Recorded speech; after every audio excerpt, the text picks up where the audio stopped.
ओम नमो भगवते वासुदेवाय वृंदाय तुलसी दैवे प्रियाय केशवस्य च कृष्ण भक्ति प्रदे देवी सत्यवते नमो नमः। प्रिय दर्शक बंधु, आपण केबे भाबिछंती कि आम ओडिया घरर परंपरा रे सकाळ हेबा मात्रे प्रथमे तुलसी चौरा मूलरे जल काहींकी ढला जाए? यह कौन केवल एक अंधविश्वास ना यह पछरे रहिछि कोनोसी गभीर रहस्य?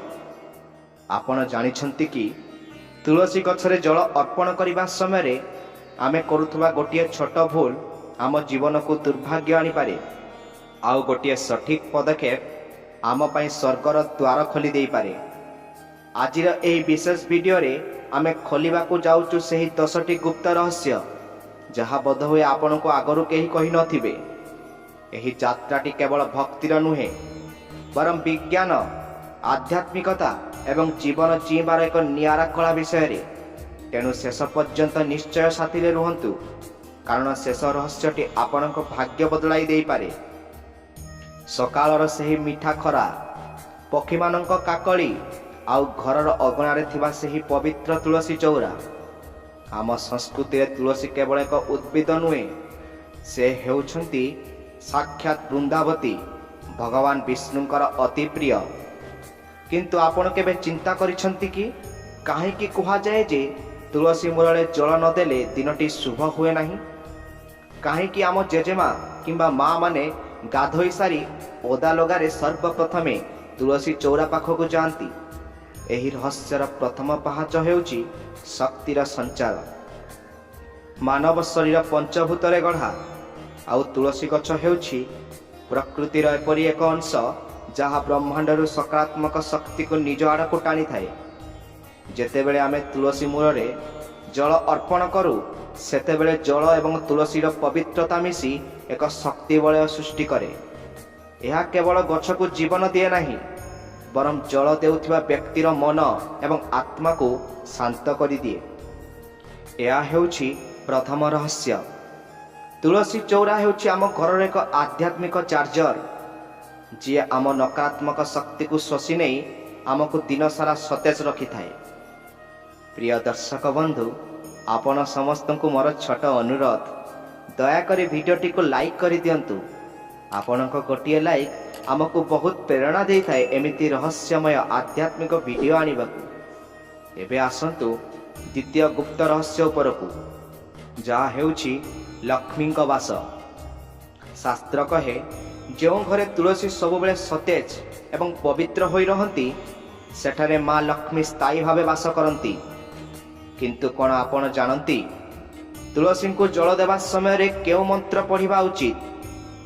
जदि आपण केवल पानी ढाली दे चली आसुछंती, तेबे हुए तो आपण संपूर्ण फल पाउ नाहंती।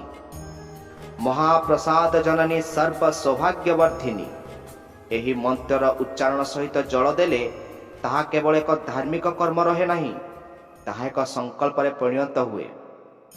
तुलसी मूलरे जल देवा माने हेउछि माँ लक्ष्मी पाद धोइबा सहित समान।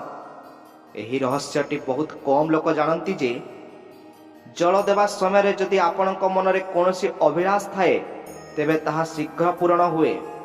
कारण तुलसी मूलरे ब्रह्मा, विष्णु एवं शिव एही तीन देवतांकर वास थाए बोली विश्वास करा जाए। तृतीय रहस्यटी आहुरी आश्चर्यजनक। आपण कौन जानती कि तुलसी को जल देवा द्वारा आमर पितृदोष खंडन होई थाए? हाँ, यह एक गभीर आध्यात्मिक सत्य। कहा जाए जे तुलसी गछर मूलरे दिया जाउथिबा जलरु जो बाष्प बाहरे, ताहा अदृश्य भाव आमर पूर्वपुरुष वा पितृपुरुष को तृप्ति प्रदान करि थाए। जो घरे तुलसी सुखी जाती किंबा जोठारे तुलसी को अवहेला करा जाए, सेठारे पितृपुरुष माने अशांत रहंती बोली पुराण रे वर्णित अछि। तेणु तुलसी मूलरे जल देवा माने आपण केवल गोटिए गछ को पानी देउ नाहंती, बरं निजर वंशर सुरक्षा पाई एक पवित्र आहुति देउछंती। एबे चतुर्थ रहस्य विषय जानिबा, जहा विज्ञान सहित जड़ित। आधुनिक विज्ञान कहे जे तुलसी हेउछि एपरि एक उद्भिद जहाँ 24 घंटा मध्यरु प्राय 20 घंटा अम्लजान त्याग करि थाए। ଏବଂ ଯେତେବେଳେ ଆମେ ସୂର୍ଯ୍ୟୋଦୟ ସମୟରେ ଏହାର ମୂଳରେ ଜଳ ଅର୍ପଣ କରୁ ସେତେବେଳେ ସୂର୍ଯ୍ୟଙ୍କ କିରଣ ତୁଳସୀ ପତ୍ର ଏବଂ ଜଳର ସଂସ୍ପର୍ଶରେ ଆସି ଏକ ବିଶେଷ ପ୍ରକାରର ଓଜନ ଗ୍ୟାସ ସୃଷ୍ଟି କରେ, ଯାହା ଆମ ଫୁସ୍ଫୁସ୍ ପାଇଁ ଅତ୍ୟନ୍ତ ହିତକର। ଯେଉଁମାନେ ପ୍ରତିଦିନ ତୁଳସୀଙ୍କୁ ଜଳ ଦେଇ ସେଠାରେ 2 ମିନିଟ୍ ସମୟ ବିତାନ୍ତି ସେମାନଙ୍କର ଶ୍ୱାସକ୍ରିୟା ଜନିତ ସମସ୍ୟା ବହୁତ କମ୍ ଦେଖାଯାଏ। ତେଣୁ ଏହା କେବଳ ପୂଜା ନୁହେଁ, ଏହା ଏକ ପ୍ରାକୃତିକ ଚିକିତ୍ସା ମଧ୍ୟ।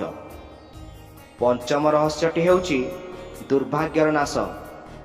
ଆପଣ ହୁଏତ ଲକ୍ଷ୍ୟ କରିଥିବେ କିଛି ଲୋକଙ୍କ ଜୀବନରେ ସବୁବେଳେ କିଛି ନା କିଛି ବାଧାବିଘ୍ନ ଲାଗି ରହିଥାଏ। ଶାସ୍ତ୍ର ଅନୁସାରେ ତୁଳସୀଙ୍କୁ ଜଳ ଅର୍ପଣ କରିବା ସମୟରେ ଯଦି ଆମେ ତାଙ୍କୁ 3 ଥର ପ୍ରଦକ୍ଷିଣା କରୁ ତେବେ ଆମର ଜାତକରେ ଥିବା ଅନେକ ଗ୍ରହ ଦୋଷ ଧୀରେ ଧୀରେ କମିବାକୁ ଲାଗେ। ତୁଳସୀଙ୍କ ପାଖରେ ଥିବା ମାଟିରେ ଏପରି କିଛି ଚୁମ୍ବକୀୟ ଗୁଣ ଥାଏ ଯାହା ଆମ ଶରୀରର ମାନସିକ ଚାପ ବା ଷ୍ଟ୍ରେସ୍କୁ କମ୍ କରିଦିଏ। ଏହି ରହସ୍ୟଟି ଆପଣଙ୍କୁ ଜଣାଥିଲା କି? ଯେତେବେଳେ ଆପଣ ଖାଲି ପାଦରେ ତୁଳସୀ ଚଉରା ପାଖକୁ ଯାଆନ୍ତି ଏବଂ ଜଳ ଢାଳନ୍ତି ସେତେବେଳେ ପୃଥିବୀ ଏବଂ ଆପଣଙ୍କ ଶରୀର ମଧ୍ୟରେ ଏକ ସଂଯୋଗ ସୃଷ୍ଟି ହୁଏ, ଯାହା ଆପଣଙ୍କ ଶରୀରରୁ ନକାରାତ୍ମକ ଆୟନକୁ ବାହାର କରିଦିଏ। ଏହି ଯାତ୍ରା ଏତିକିରେ ସରିନାହିଁ। ଆହୁରି 5ଟି ଏପରି ଗୁପ୍ତ ରହସ୍ୟ ଅଛି ଯାହା ଆପଣଙ୍କୁ ଆଶ୍ଚର୍ଯ୍ୟଚକିତ କରିଦେବ। କାହିଁକି ରବିବାର ଦିନ ତୁଳସୀଙ୍କୁ ଜଳ ଦେବା ନିଷେଧ? କାହିଁକି ଏକାଦଶୀ ଦିନ ତୁଳସୀ ପତ୍ର ଛିଣ୍ଡା ଯାଏ ନାହିଁ? ଆଉ ସବୁଠାରୁ ବଡ଼ ପ୍ରଶ୍ନ ହେଉଛି ତୁଳସୀ ଚଉରା ମୂଳରେ କେଉଁ ଜିନିଷ ରଖିଲେ ଘରକୁ ଅଭାବ ଅନଟନ ଆସେ? ଏହି ସବୁ ପ୍ରଶ୍ନର ଉତ୍ତର ଆମେ ଏହି ଭିଡ଼ିଓରେ ଜାଣିବା। ମନେ ରଖନ୍ତୁ, ଏହି ପରମ୍ପରା ପଛରେ ଲୁଚି ରହିଛି ଆମ ପୂର୍ବପୁରୁଷଙ୍କ ଗଭୀର ଜ୍ଞାନ। ତୁଳସୀଙ୍କୁ ଜଳ ଦେବା ମାନେ ପ୍ରକୃତିକୁ ସମ୍ମାନ ଦେବା, ଭଗବାନଙ୍କୁ ଅନୁଭବ କରିବା ଏବଂ ନିଜ ଶରୀରକୁ ସୁସ୍ଥ ରଖିବା। ଆପଣ କ'ଣ ପ୍ରତିଦିନ ତୁଳସୀଙ୍କୁ ଜଳ ଅର୍ପଣ କରନ୍ତି? ଯଦି ହଁ, ତେବେ କେଉଁ ସମୟରେ? କମେଣ୍ଟରେ ନିଶ୍ଚୟ ଲେଖନ୍ତୁ ଜୟ ତୁଳସୀ ମାତା, କାରଣ ଆପଣଙ୍କର ଗୋଟିଏ କମେଣ୍ଟ ଅନ୍ୟମାନଙ୍କ ମନରେ ମଧ୍ୟ ଭକ୍ତିଭାବ ଜାଗ୍ରତ କରିପାରେ।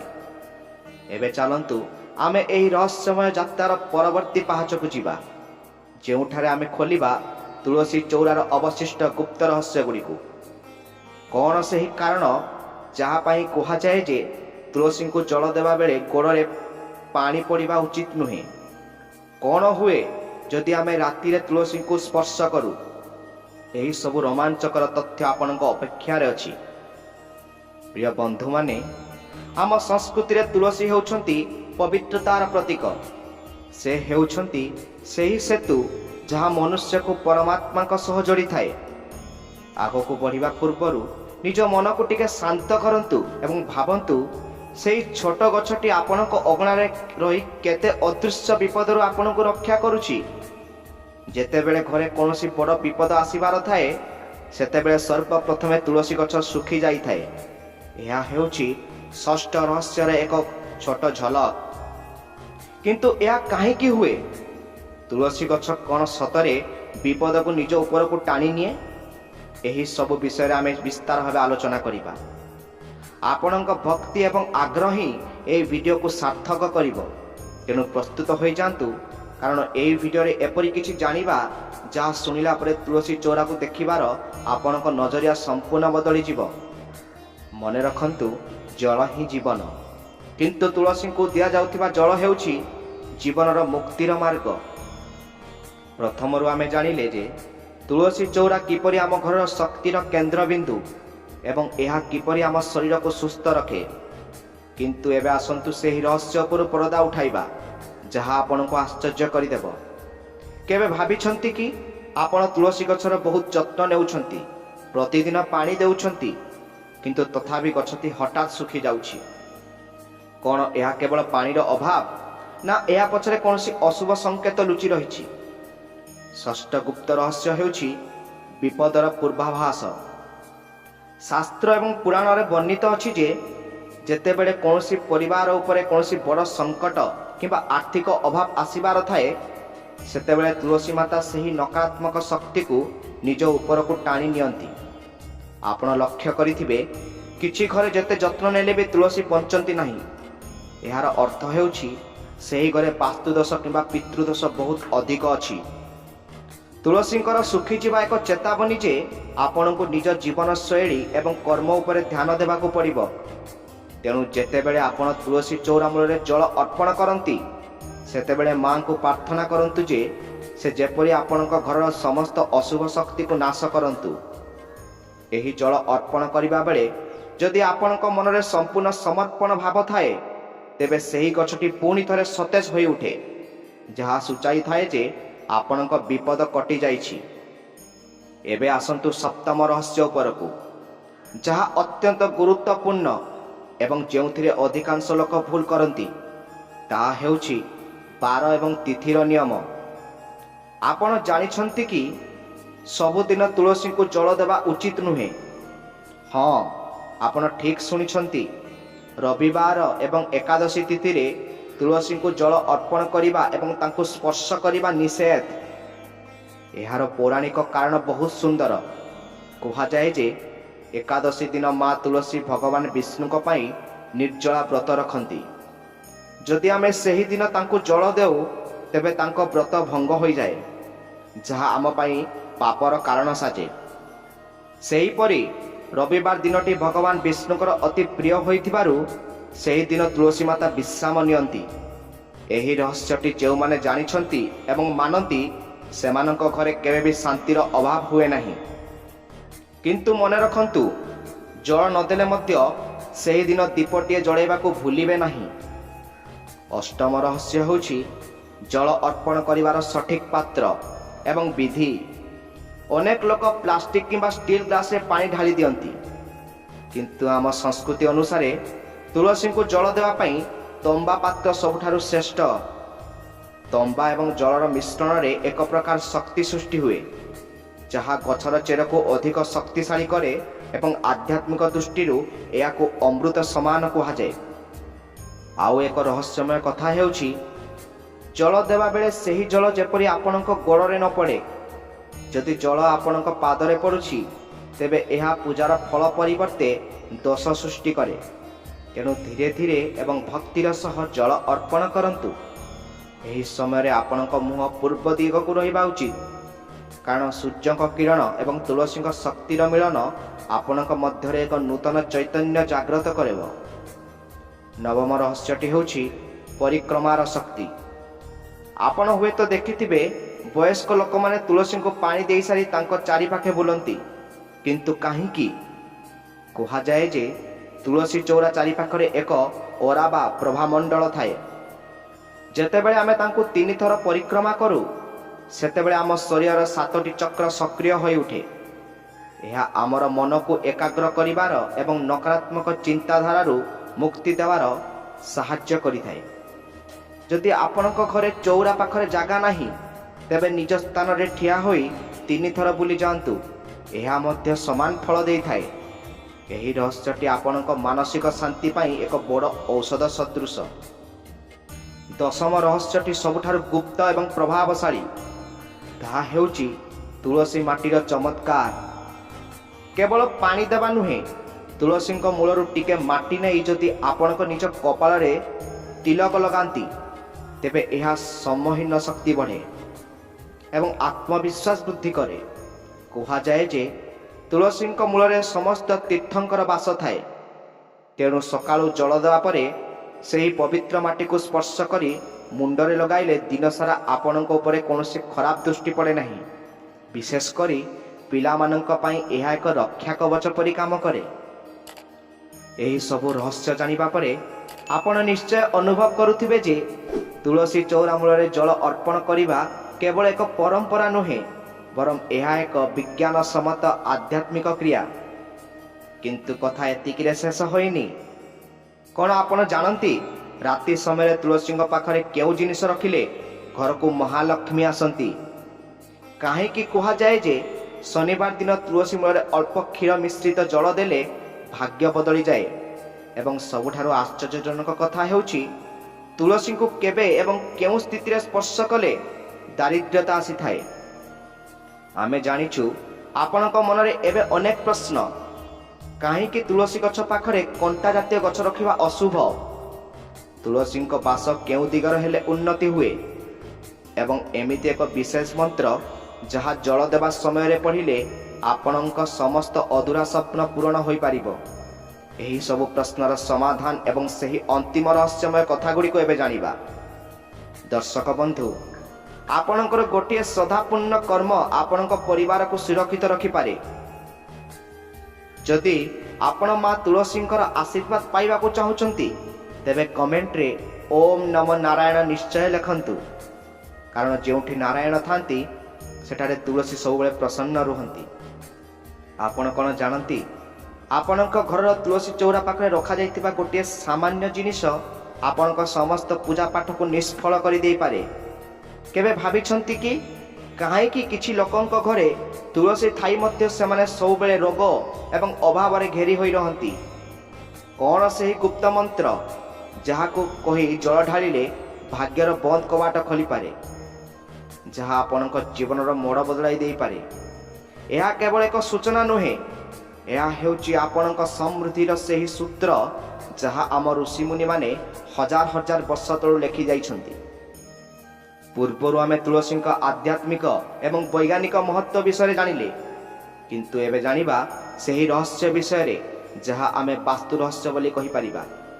आपण जानती कि तुलसी गछ केउ दिगरे रहिबा उचित?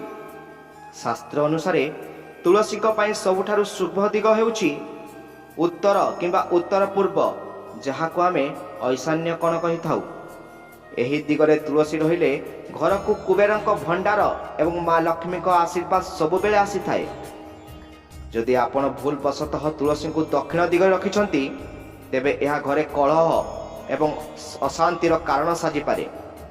तेणु जल अर्पण करने पूर्वर यही दिग प्रति ध्यान देवा हेउची आमर सप्तम गुप्त रहस्यर एक विशेष अंश। एबे आसंतु सही कथा उपरकू जहाँ शुणिले आपण आश्चर्य हेबे। कौन आपण जानती तुलसी गछरे मंजरी हेबा शुभ ना अशुभ?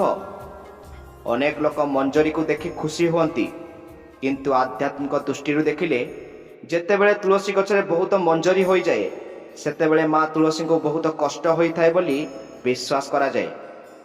यह को तुलसी भार कह जाए। रहस्यटी हेउची जदि आपण सेही मंजरी गुड़ी को समय समय काढ़ी भगवान विष्णु को पादरे अर्पण करती तेबे आपण मुंडरू समस्त पापर भार कमी जाए एवं माँ तुलसी मध्य हालुका अनुभव करती। यह करने द्वारा घरे थिबा आर्थिक बोझ धीरे धीरे कमिबाकू लागे। यह एक एपरी गुप्त उपाय जहाँ अनेक धनी व्यक्ति सेमानक घरे करिथांती। आमर अष्टम रहस्यटी होउची शनिवार विशेष जल। आपण हुए तो साधारण जल प्रतिदिन देउथिबे, किंतु शनिवार दिन जदि आपण जल रे मात्र 2 बुंदा कंचा क्षीर मिसाई तुलसी मूल अर्पण करती तेबे यह द्वारा घर दारिद्र्य दूर हुए। कहा जाए जे क्षीर मिश्रित जल तुलसी को अर्पण कले माँ लक्ष्मी अत्यंत प्रसन्न हुअंती एवं सही घरे केबे भी अन्न एवं वस्त्र अभाव रहे नहीं। किंतु मने रखंतु यह केवल स्वल्प परिमाण रे हेबा उचित, जेपरि गछर क्षति न हुए।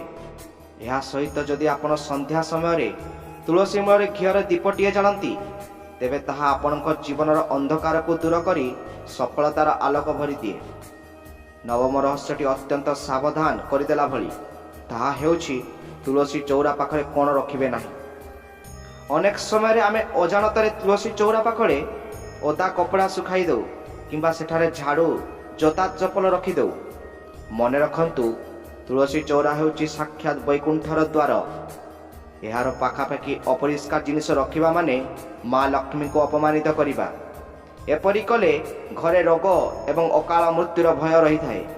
जेपरि तुलसी गछ पाखरे कौनसी कंटा जातीय गछ जेपरि कि कैक्टस रखिबा उचित नुहे। यह घर सकारात्मक शक्ति को नष्ट करि दिए। एही रहस्यटी जानिबा परे आज ही निज अगना को परिष्कार करंतु एवं देखंतु किपरि मनरे एक अजब शांति अनुभव हेउछि। एबे आसंतु सेही अंतिम तथा दशम रहस्य उपरकू जहाँ सबुठारु शक्तिशाली तुलसी मंत्र एवं समर्पण। जल अर्पण करने समय आमे केवल शारीरिक क्रिया कले हुए नहीं, आमर शब्द मध्य शक्तिशाली हेबा दरकार। एही गुप्त मंत्रटी को मने रखंतु। नमस्तुलसी कल्याणी नम विष्णु प्रिय शुभे नम मक्ष प्रदे देवी नमः संप्रत प्रदायिनी। जेतेबेले आपण एही मंत्र कही जल ढाळंती सेतेबेले ब्रह्मांडर समस्त शुभ शक्ति आपणक आड़क आकर्षित हुए। यह केवल धन संपत्ति नुहे बर मोक्ष एवं मानसिक संतुष्टि मध्य प्रदान करे। एही रहस्यर सबुठारु बड़ सत्य हेउछि विश्वास। जदि आपण पत्थर को मध्य भगवान भावी पूजा करिवे तेबे सेथिरु शक्ति मिलिबो आउ तुलसी तो साक्षात जीवंत देवी। आजिर एही वीडियो रे आमे यह शिखिले जे आम ओडिया घरर तुलसी चौरा केवल एक माटीर पिंडी नुहे, यह हेउछि विज्ञान स्वास्थ्य संस्कार एवं सौभाग्यर एक अद्भुत संगम। तुलसी मूल जल अर्पण करने माने हेउछि निज जीवनर मूलदुआ को शक्तिशाली करबा। आपण जदि एही 10टी रहस्य को निज जीवन में प्रयोग करिवे तेबे निश्चित भावे आपणक घरे सुख शांति एवं समृद्धिर एक नुआ सूर्य उदय होबो। भक्तिर एही यात्रा एईटी शेष हेउ नै बरम यह आपणक जीवन एक नुआ आरंभ। आपणक मन रे जदि तुलसी माता प्रति टिके हेले भी श्रद्धा अछि तेबे एही वीडियोटी को लाइक करि दियंतु एवं एही ज्ञान को केवल निज पाखरे रखंतु नहीं, एहा को निजर आत्मीय स्वजनक सह शेयर करंतु, कारण पुण्य बांटिले बढ़ी थाए। एवं तले दिया जाइथिबा कमेंट रे जय मां वृंदावती लिखि दियंतु। आउ हाँ, जदि आपण ए पर्यंत आम चैनल को सब्सक्राइब करि नाहंती तेबे एबे ही करंतु, जेपरि आपण एमिति रहस्यमय एवं भक्तिपूर्ण कथा सब बेले जानि पारिबे। शेषरे एतिकी कहिबी, तुलसी जेउठी भगवान सेठी, तेणु निज घर तुलसी को जत्न करंतु, से आपणक जीवन रे जत्न नेबे। आपण समस्तंक उपरे मां वृंदावंती आशीर्वाद सदा सर्वदा रही थाउ। जय जगन्नाथ, जय तुलसी माता।